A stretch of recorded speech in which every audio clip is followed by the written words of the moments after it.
Donc, bonjour, bonsoir. On va commencer un nouveau cours de la pneumologie qui va s'intéresser à l'atteinte thoracique de la sarcoïdose. Donc, comme introduction à ce cours, la sarcoïdose en général, c'est une maladie du système. Donc, c'est une atteinte multiviscérale qui peut toucher n'importe quel organe, n'importe quel système, etc. Mais ce cours va spécifiquement s'intéresser à la forme thoracique et surtout à l'atteinte pulmonaire. Donc, granulomatose diffuse tuberculoïde, ça veut dire qu'elle ressemble au granulome tuberculeux, mais bien sûr qui ne contient pas de nécrose caséeuse. Donc l'étiologie et la pathogénie est inconnue. C'est une maladie de système, mais on ne connaît pas vraiment la cause. On peut dire qu'elle est liée un peu à l'altération de l'immunité cellulaire. Et c'est pour cette raison que le diagnostic, il n'y a pas d'un seul test fiable. C'est plutôt, il repose sur un faisceau d'arguments. Donc clinique, anamnèse, radiologique, histologique, étiologique, etc. Et en ce qui concerne la sarcoïdose, bien sûr, puisque c'est une maladie de système, donc ça peut toucher n'importe quel autre système, n'importe quel autre organe, mais c'est surtout atteinte médiastino-pulmonaire, donc thoracique. Et c'est pour cela que ce cours est très important, parce que ce sont les formes les plus fréquentes de la sarcoïdose. Donc quelques généralités concernant la sarcoïdose, c'est une granulomatose diffuse, multisystémique tuberculoïde bénigne, comme on a dit, qui touche surtout le sujet jeune, donc parce qu'elle est liée au système immunitaire. Donc si le système immunitaire est très actif, donc la fréquence de la sarcoïdose elle augmente, donc de tout sexe. Le deuxième pic, il se produit surtout chez la femme après la ménopause, entre 45 et 65 ans. Mais on a trouvé une caractéristique que la sarcoïdose est plus sévère chez les noirs, pour quelconque raison. C'est pour ça qu'il faut faire attention. Surtout les sujets qui sont de cette ethnicité et qui présentent la sarcoïdose, ils ont besoin d'une surveillance particulière. Donc les formes médiastinales, donc les formes thoraciques, on distingue des stadifications. On va parler de type d'atteinte, soit médiastinale pure, pulmonaire, etc. Donc le stade 1, le tout premier stade, ce sont les médiastinales uniquement, pures. Donc à ce niveau-là, la découverte, elle est surtout fortuite. Parce que la sarcoïdose, à ce niveau-là, elle ne donne presque pas de symptômes. Donc la circonstance de découverte, c'est surtout dans les radio de thorax systématique. Donc découverte fortuite dans les deux tiers des cas. Donc bilan de sarcoïdose extrathoracique, 40%, à deux tiers des cas, on les trouve surtout d'une manière, Allah, accidentelle. Mais parfois, on peut avoir des manifestations respiratoires, comme la toux, ou bien le syndrome de Lofgren. C'est quoi le syndrome de Lofgren? Le syndrome, c'est un tableau euh, une atteinte aiguë. Donc un tableau aigu, fièvre, arthralgie, érythème noueux. L'érythème noueux, c'est surtout des atteintes multisystémiques. C'est une atteinte cutanée, la fièvre, les arthralgies, les articulations, etc. Donc les atteintes aiguës qui peuvent se manifester clairement. Mais dans la plupart des cas, la sarcoïdose au niveau de stade 1, elle ne donne pas de symptômes et la seule méthode de la trouver, c'est la radiothorax. Parce que ça donne surtout des adénopathies médiastinales. Donc qu'est-ce qui se passe? Donc l'examen clinique, bien sûr, l'état général, il est normal, il y a une conservation de l'état général. Et bien sûr, puisque la sarcoïdose, comme on a dit, elle est multisystémique, on doit chercher d'autres localisations. S'il y a une atteinte cutanée, une atteinte articulaire, osseuse, etc. Donc regardez ici à l'imagerie. أكرم شنو كتشوف هنايا؟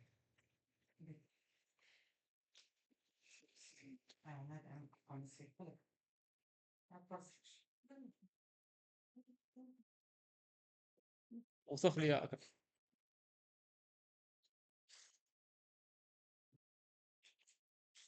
ما بان لك والو؟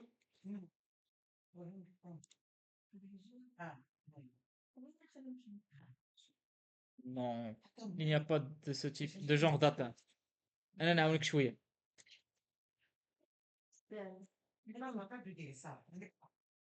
C'est quoi ça?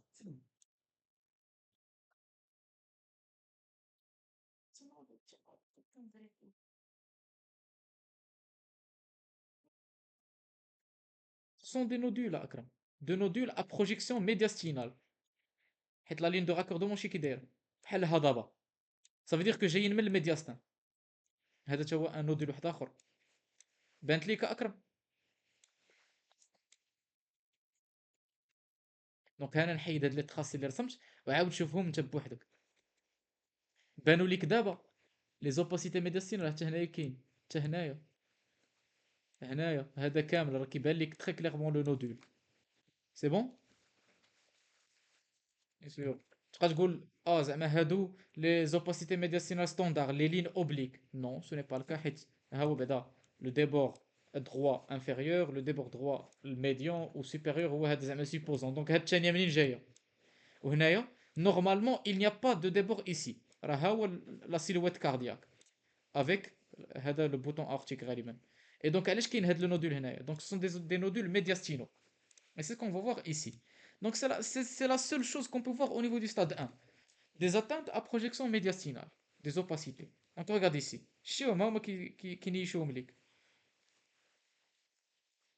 Au niveau du scanner, c'est plus visible. هاد les nodules. بانوا لك عندك la silhouette cardiaque, donc l'artère pulmonaire, l'aorte ascendante, descendante, etc. كيبان لك النودول الكبير هنايا. Les densités du type tissulaire. بانوا لك. Donc d'abord le stade 1, elle se manifeste seulement par des atteintes médiastinales. Donc voici des nodules plus clairement visibles. دابا بانوا لك بسهولة ياك. Non, les voici. C'est des nodules diffus à projection médiastinale, mais chez projection hilaire. Et projection hilaire a un autre aspect, des nodules à projection hilaire. C'est bon? Voilà. Vraiment les nodules Camli. Voici au scanner, c'est facilement visible. Donc voilà, l'évolution d'Il bien sûr, c'est inoffensif, c'est bénin. Donc ça va spontanément régresser. Mais bien sûr, dans certains cas, ça peut évoluer vers le stade 2. Et le stade 2. Et c'est quoi le stade 2 Fnadarka Akram?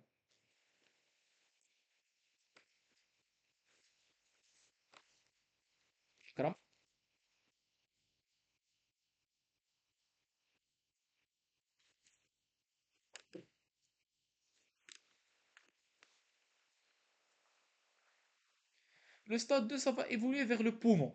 Donc, on aura une atteinte pulmonaire associée. Donc, d'abord le stade 2. Le stade 2 et 3, les formes médiastino-pulmonaires. غادي نشوفوا شنو هو 2 وشنو هو 3. Donc, les circonstances de découverte, c'est un stade 1 on n'avait pas donc un stade 1 زعما ما عطيناش un traitement اللي شفت هكا et ça va évoluer vers le stade 2 ou bien on a trouvé une localisation extrathoracique et donc d'une manière complémentaire قلبنا على l'atteinte thoracique ولقيناها ou bien lors des symptômes, soit toux, dyspnée, hémoptysie, etc. Ça témoigne surtout de l'atteinte pulmonaire. Ou bien une découverte fortuite. En général, l'état général, il doit être conservé. Donc, bon état général. Et comme toujours, la sarcoïdose, il faut chercher les autres localisations. Cutanée, ganglionnaire, ostéo-articulaire, etc. Donc, regarde ici. Qui ben les opacités diffuses. Décris-moi l'image.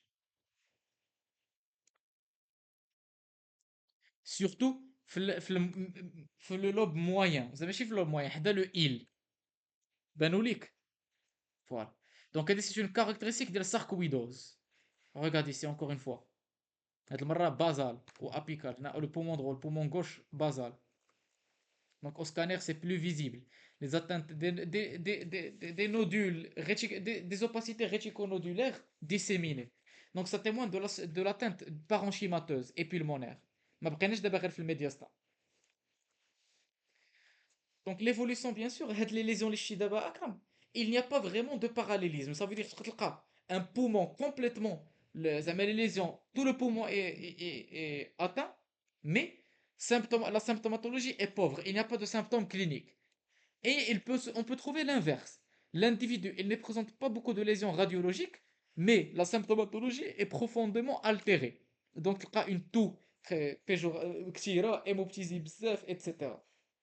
Donc, il n'y a pas de parallélisme entre la radiologie et les troubles fonctionnels. L'évolution, bien sûr, fréquemment, elle régresse. Mais dans le cas le plus rare, donc 30%, 30% elle évolue vers la fibrose. C'était quoi le stade 2 et le stade 3? Le stade 2, c'était une atteinte médiastino-pulmonaire. Le stade 3, c'était une atteinte pulmonaire pure. Ça veut dire que خرجت من الميدياستين. C'est bon? Et donc, les stades, ils peuvent évoluer vers la fibrose. Et si on a le début de fibrose, nous sommes dans le stade 4. Donc, le stade 4, c'est la fibrose pulmonaire de la sarcoïdose. Donc, association des lésions fibroses avec possiblement la disparition des granulomes. Les granulomes, ça fait مشاو. مشاو تفيبروزاو غبروا. Donc, à la biopsie, on peut ne rien trouver. On peut trouver aussi les lésions d'emphysème paracicatriciel et les bronchiolectasies, donc la dilatation des bronches. C'est bon? Voilà. Donc au scanner, voilà ce que ça va. Bien sûr, les circonstances découvertes, c'est un stade 1, 2 ou 3 où est évolué, ou bien les symptômes, dyspnée d'effort, dyspnée de repos, et rarement l'effet de la découverte est fortuite. Donc غالباً il commence à présenter les symptômes. Donc à l'examen clinique, il peut être l'état un peu altéré. Bien sûr, on rentre dans le tableau de l'insuffisance respiratoire. Dyspnée au moindre effort ou bien au repos. On peut trouver l'hypocratie digitale ou bien la cyanose, c'est l'insuffisance respiratoire. Mais d'importance variable, ça veut dire qu'il est minime ou la modéré. Ce n'est pas un hypocratisme digital sévère. On va voir que la sarcoïdose, ça rentre dans le cadre d'une maladie appelée, des maladies appelées pneumopathie interstitielle diffuse. Infiltrante, désolé, monsieur interstitielle, infiltrante. وهادو c'est un groupe de maladies hétérogènes اللي كل وحدة عندها une caractéristique qui la différencie de l'autre. Rappelez-vous, la granulomatose exogène était une PID. Les pneumoconioses étaient des PID. Et la sarcoïdose est une PID. Mais chacune avec des caractéristiques qui la différencient de l'autre. La sarcoïdose, elle se manifeste par une fibrose, au fur et à mesure, bon, la fibrose en général, mais surtout des atteintes extrathoraciques, multisystémiques, des granulomes tuberculoïdes, et l'évolution des stades, et c'est une maladie endogène. وغنشوفوا d'autres types, d'autres caractéristiques اللي on va trouver في le lavage broncho-alvéolaire ou bien d'autres explorations. Donc voici une radiographie de thorax, l'expire une atteinte pulmonaire disséminée. Le scanner, il est mieux. Le scanner, il nous permet de voir la dilatation des bronches et on peut avoir les emphysèmes associés. Donc, les bulles d'emphysème et la fibrose. C'est bon? Donc, on parle d'image en rayon de miel. Rayon de miel, il y a fibrose, les disséminés, aspect en nid d'abeille, rayon lumineux, ماشي rayon de miel, rayon lumineux. Donc, nid d'abeille, regardez, voilà. Donc, qu'est-ce qui se passe en ce qui concerne le stade 4? Comme on l'a dit, le stade 4, c'est la fibrose. Donc, lentement, elle va évoluer vers l'insuffisance chronique, respiratoire chronique.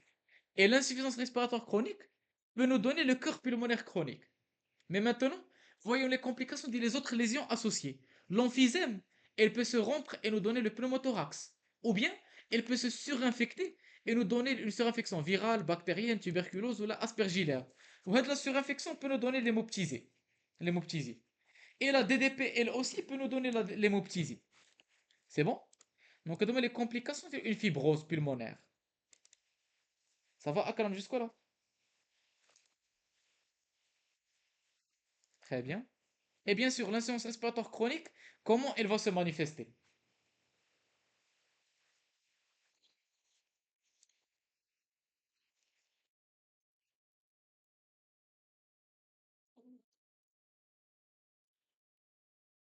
Zid. Mais comment on va la dépister à l'hsab? Hypoxémie, hypocapnie, très bien, dans le cadre de la gazométrie. Mais quoi d'autre? Quel autre examen complémentaire?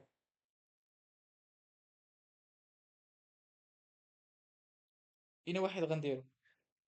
La spirométrie, l'exploration fonctionnelle respiratoire. On va trouver un trouble ventilatoire de type restrictif ou bien mixte, ça dépend. Avec la DLCO, ABC, etc. Donc, ben, là, diagnostic positif, comme on a dit, on doit trouver un granulome. Donc, d'abord, un granulome endogène. Ça veut dire absence d'exposition. Donc, il n'y a pas de cause de granulome, donc endogène. Et l'absence d'argument en faveur d'un tuberculose. Parce que tuberculose, l'histoplasmose, etc. peuvent donner eux aussi un granulome. Donc, on doit avoir un contexte clinique qui ne nous oriente pas vers une exposition, donc, et qui n'est pas exogène, avec voilà, les autres manifestations négatives. Pas de tuberculose, pas de mycose, etc. Et donc, que ça a un granulome tuberculoïde qui ressemble aux tuberculoses, mais ce n'est pas la tuberculose. Et donc, c'est une granulomatose endogène. Ainsi que, on peut avoir des atteintes extrathoraciques associées. C'est la caractéristique de la sarcoïdose qui est là. Donc, sarcoïdose, atteinte extrathoracique, avec les ganglions, في مكان يقدروا يكونوا cervicaux, يقدروا يكونوا les adénopathies axillaires, etc. Voici un schéma des nodules où est-ce ils peuvent siéger. On peut avoir des manifestations cutanées. On parle ici notamment des atteintes des nodules violacés. Ils sont violets. Regarde ici. En bas à gauche, ça ressemble à l'érythème au lupus. Mais le lupus, il est rouge. Là, il est violacé. Donc, on parle de lupus perlieux. Parce qu'il est violet. Parce que le lupus, tu vois, un érythème en aile de papillon. Mais il est rouge, comme le nom l'indique. Érythème, en aile de papillon. Donc, il est violet. Excuse-moi, واحد اللحظة. Donc, on peut avoir plusieurs manifestations cutanées, de type lupus ou bien l'érythème noueux.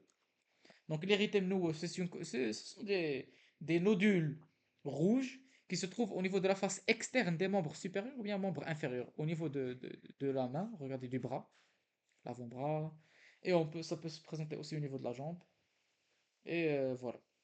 On peut avoir des atteintes ganglionnaires, notamment les ganglions de l'épitroclé, donc qui se trouvent au niveau de la main tiroir, donc une atteinte ganglionnaire. Elle peut se manifester aussi par une atteinte des autres viscères, soit hépatique ou bien splénique. Donc hépatique, regardez les nodules disséminés au niveau du foie. On peut avoir des atteintes de la sphère ORL, soit une hypertrophie de la glande parotide, un œdème des lèvres, des lèvres, et une perlèche, donc la langue qui est desséchée. Donc des manifestations extrathoraciques associées. On peut avoir une sinusite. Donc là, les atteintes ORL de type sinusite ou bien trachéale, elles se trouvent surtout au niveau des formes graves. Donc si je regarde là au niveau du scanner voilà, que je vais que le septum, monsieur le septum, le sinus euh, droit, et là regarde, la souris à gauche, il est fermé. Ça veut dire qu'il y a une atteinte à ce niveau-là. Voilà. On peut voir des atteintes ophtalmologiques de type uvéite. Uvéite, il y a inflammation d'une chambre, soit uvéite antérieure ou la postérieure. L'antérieur, en général, elle est meilleure que le postérieur. Bien sûr, l'antérieur, le traitement, il est local. Alors que le l'uvéite postérieur, c'est un traitement systémique. Mais l'ophtalmologique, surtout, il faut faire attention, elle menace le pronostic fonctionnel. Et des complexes humains, ils déjà maintenant le fond de l'œil, ils induisent la cécité, la perte de la vision. Regarde ici, l'œdème qui se trouve à ce niveau-là. Ça peut induire une perte fonctionnelle. C'est bon? هذه postérieure. هذه اليسار elle est antérieure وهذه اللي من postérieure. Voilà. On peut avoir des atteintes osseuses, donc des atteintes ostéolytiques, ostéocondensantes, etc. mixtes. Des atteintes cardiaques, gastriques, neurologiques, moins. En général, le message clé, c'est que la sarcoïdose, elle est associée à des atteintes extrathoraciques qu'on doit chercher. Parce que ce sont des éléments qui nous orientent vers le diagnostic. Si on trouve des adénopathies médiastinales, une atteinte pulmonaire avec des atteintes ORL sans qu'on trouve un agent causal, c'est que c'est très probablement la sarcoïdose. C'est bon? Donc à la biologie, nous avons le syndrome inflammatoire, donc une VS accélérée, une lymphopénie de type CD4. Elle est une lymphopénie, à ton avis, de type CD4.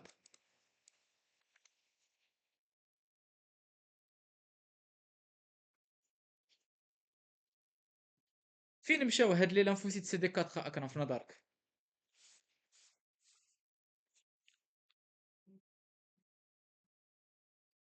les alvéoles, voilà. Les granulomes, راهم اللي فيهم les CD4. C'est pour cela que ça peut induire la lymphopénie de type CD4. Avec une hypercalciurie, hyperuricémie. L'enzyme de conversion de l'angiotensine, elle est augmentée. En général, elle est toujours augmentée lorsqu'on a une granulomatose. Une granulomatose, n'importe quelle granulomatose que tu as ACE. Hyperprotidémie, hyper bêta 2 microglobulinémie, hyper gamma globulinémie, hédocamies qui offrent les inflammations, etc. Donc syndrome inflammatoire. Donc c'est pour cela, le CD4, c'est pour cette raison, Akram, le lavage broncho-alvéolaire, lorsqu'on va étudier sa cellullarité, on va trouver une prédominance de quel type de cellule? CD4, très bien. Alors que la granulomatose exogène, on trouvait quel type de cellule? CD8, très bien. C'était des éléments en faveur qui nous orientaient. Les tests cutanés, on peut trouver une allergie tuberculinique. Ça veut dire que l'individu راه فيه tuberculose ولكن غدير l'intradéرمورياكسيون غتلقى نيجاتيف علاش؟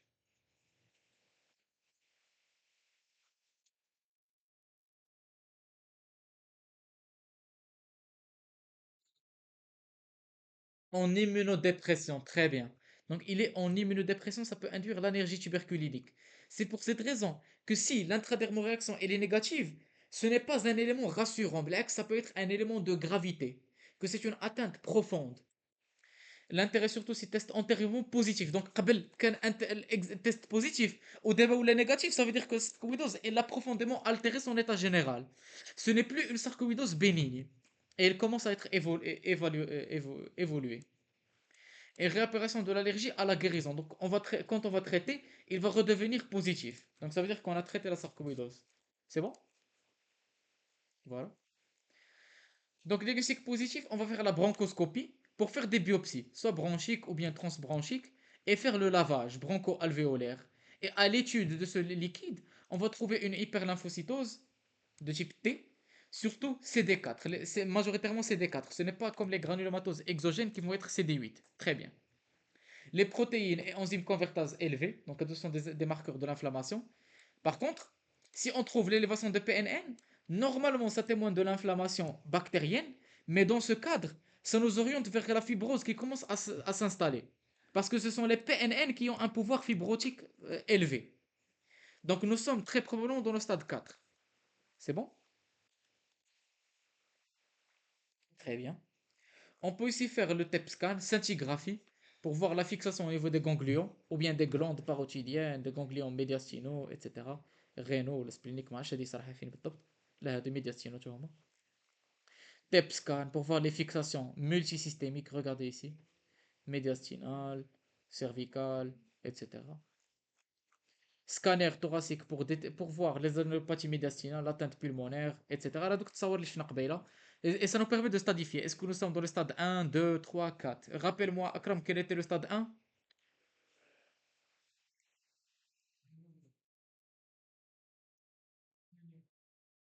Médiastin.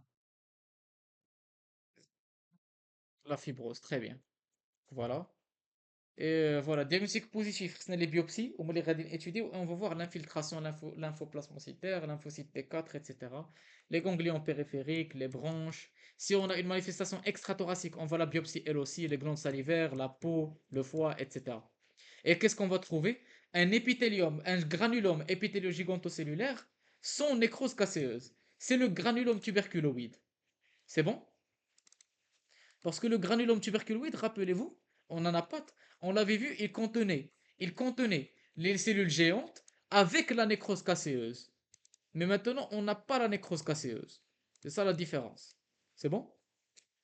Mais bien sûr, le granulome tuberculoïde, on peut le trouver dans plusieurs autres atteintes, notamment corps étranger, autres maladies du système, etc. Donc il est non spécifique. C'est pour cela on aura le granulome tuberculoïde ainsi que d'autres éléments en faveur. Et ce n'est qu'après tous ces éléments réunis, un faisceau d'arguments qu'on va retenir le diagnostic de sarcoïdose. C'est bon? Ça me tient Akram? Très bien. Voilà. Donc granulome épitogigantocellulaire sans nécrose casséeuse. Le lavage, on va trouver la cellularité de type surtout lymphocyte T, lymphocyte T4 et les macrophages قلال. Voilà. Étude EFR, c'est surtout pour les critères pronostiqués, comme l'a Akram. On aura une altération de la fonction respiratoire, notamment de type les volumes et les débits. Surtout les volumes vont diminuer. Et les gaz du sang, la gazométrie. Hypoxie, hypoxémie. Très bien. Donc, en fonction des stades, on aura une altération de la fonction respiratoire. Au début, elle est normale, mais avec le temps, elle peut diminuer. Le syndrome restrictif avec la DLCO diminuer, et si nous sommes dans le stade 4, tout va être abaissé. Donc, nous serons dans le tableau de l'insuffisance respiratoire chronique. Donc, une diminution de la compliance du poumon parce qu'il est fibrosé, et donc ça va donner un respiratoire, un trouble ventilatoire restrictif, une diminution de la DLCO et une diminution des gaz du sang, parce que le poumon ne peut plus exercer sa fonction proprement. les diagnostics différentiels. Donc, bien sûr, à n'importe quel stade, on peut avoir des diagnostics différentiels. Donc, au niveau du stade 1 et 2, les adénopathies médiastinales, elles peuvent être causées par la tuberculose, ou bien les lymphomes hodgkiniens, ou bien non hodgkiniens. Donc, ce sont les atteintes qui peuvent nous donner des adénopathies médiastinales. Et les autres, ce sont les pneumoconioses comme le type de type silicose. C'est certaines des adénopathies médiastinales au niveau du stade 1 et 2. Le stade 3 et 4, dans le cadre des pneumopathies infiltrantes diffuses, on peut avoir la miliaire tuberculose, la lymphangite carcinomateuse, pneumopathie d'hypersensibilité, la berlioz, etc. Les exemples, il y en a plusieurs. Parce qu'on est dans le cadre des PID. Les PID, on va voir le cours, c'est un groupe de maladies hétérogènes. Et on avait déjà vu que la pneumopathie d'hypersensibilité, notamment la granulomatose exogène, ou bien les pneumoconioses, comme la berlioz, pouvaient elles aussi donner un tableau de PID. Et la sarcoïdose, elle fait partie elle aussi des PID. C'est bon, Akaram, jusque-là? Très bien. Mais bien sûr, le message clé, c'est qu'il faut faire attention à la berlioz. La berlioz, elle donne vraiment une symptomatologie très très très similaire à la sarcoïdose. Et le diagnostic différentiel, dans certains cas, il s'avère très très difficile. Et c'est pour ça qu'il faut faire attention. Ensuite, voilà, faire attention. Il ne faut jamais passer à côté de la tuberculose. Parce que, Akram, à ton avis, la sarcoïdose, quel sera son traitement?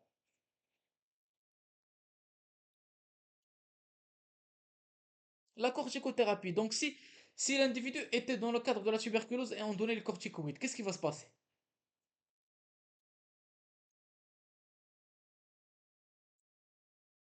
On va empirer la situation, voilà, s'aggraver, très bien. Donc, il faut faire attention, il ne faut jamais passer à côté de la tuberculose. D'un point de vue de traitement, parce que le traitement des sarcoïdoses voit corticoïde. Et deuxièmement, très fréquemment, la sarcoïdose, elle peut être associée à la tuberculose. Donc sur biopsie bronchique, on peut trouver la tuberculose. Sur biopsie pulmonaire, on peut trouver les autres atteintes. On a un granulome tuberculoïde, comme le berlioz, ou la maladie de Wegener, pneumopathie d'hypersensibilité, etc. Donc Wegener, c'est quoi? C'est une vascularite. Vascularite, c'est surtout une atteinte qui touche les gros vaisseaux. Donc ça peut donner ça, elle aussi un granulome pulmonaire. Et c'est juste pour parler des autres types d'atteintes systémiques, les vascularites, les connectivites, etc. Ranchoufouf le cours, il est PID, Inch'Allah. Donc le traitement. Le traitement, bien sûr, puisque la maladie, c'est une atteinte inflammatoire, donc on aura besoin des immunosuppresseurs et les médicaments qui vont diminuer l'inflammation.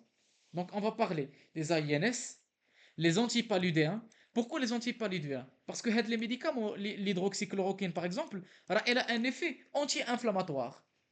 Les corticoïdes suppresseurs, systémiques et les immunosuppresseurs. Donc, c'est les traitements qu'on peut donner. Donc, l'indication thérapeutique, dans les formes aiguës, on peut donner les AINS pour calmer la forme aiguë. Dans le cadre du syndrome de Lofgren, on peut donner les antipaludéens, surtout lors des lésions cutanées étendues. Les corticoïdes, lorsque ça menace le pronostic vital. Parce que les corticoïdes, ils sont réservés aux formes graves, notamment les localisations extra-respiratoires comme neurologique, cardiaque, laryngée, etc. Ou bien lorsque le débit fonctionnel respiratoire il est altéré. Les corticoïdes, dans le cadre de la BPCO, parce que ça peut donner mais j'ai un tableau de BPCO, désolé. Dans le cadre de la fibrose, si ça commence à fibroser, ça s'appelle le corticoïde parce que ça va profondément altérer la fonction respiratoire. C'est bon? Et ensuite, on a les immunosuppresseurs. Les immunosuppresseurs, donc, prednisolone, ce sont des corticoïdes qu'on peut donner avec un traitement adjuvant. Donc, traitement adjuvant, traitement adjuvant de quel type? AINS ou là, immunosuppresseur pour diminuer la posologie. Lorsqu'on donne par exemple la moitié des corticoïdes avec AINS ou là la moitié des corticoïdes avec immunosuppresseur, ça a la même efficacité qu'un corticoïde complet. C'est bon? Et vous connaissez très bien que les corticoïdes ont plusieurs complications et effets indésirables qu'on voudrait éviter. Et bien sûr, pas de. Voilà. Insuffisance surrénale lente, syndrome de Cushing, etc. L'ostéomalacie, etc. Donc, donc l'efficacité, elle doit être toujours réévaluée après 1 à 3 mois et on doit décroître par plateau, donc diminuer la dose des corticoïdes petit à petit jusqu'à ce qu'on ait la disparition, la dégression de l'atteinte. Voilà. Donc, surveillance au cours du traitement, donc il faut faire attention. Clinique radiologique, on se base sur la clinique et la radiologique. Donc, si la clinique, elle s'améliore, la dyspnée, elle disparaît, ça veut dire que notre traitement est efficace. On peut faire aussi l'exploration fonctionnelle, la spirométrie, et étudier les gaz du sang. On peut faire le lavage broncho-alvéolaire et on trouve le taux de lymphocytes qui diminue. Et bien sûr, l'éviction du tabac et l'empoussiérage. Parce que il y a une théorie qui dit que le tabac et l'empoussiérage peuvent être les facteurs aggravants de la sarcoïdose. Donc, ils aggravent. Donc, voilà. Et bien sûr, il faut surveiller. Et s'il a une rechute, on va donner les corticoïdes à dose forte encore une fois. C'est bon? Donc voilà. Pour conclure, la sarcoïdose, c'est une atteinte inflammatoire endogène qui peut toucher multisystémique. Et sa manifestation pulmonaire, on peut la stadifier. C'est ma médiastino-pulmonaire, donc thoracique, on peut la stadifier. Stade 1, 2, 3 et 4 pouvant évoluer jusqu'à la fibrose. Et la fibrose peut donner un tableau d'insuffisance respiratoire chronique avec toutes les complications qu'on connaît. Et le traitement principalement, c'est les anti-inflammatoires. Et c'est pour cela qu'il faut faire attention des associations infectieuses. S'il y a une co-infection à la tuberculose, etc. Avant de commencer le traitement. Donc voilà. Si vous avez trouvé ce cours efficace, n'hésitez pas de laisser un like, un joli commentaire. Vous savez, j'aime toujours les lire. Et on se verra bientôt. Bon courage.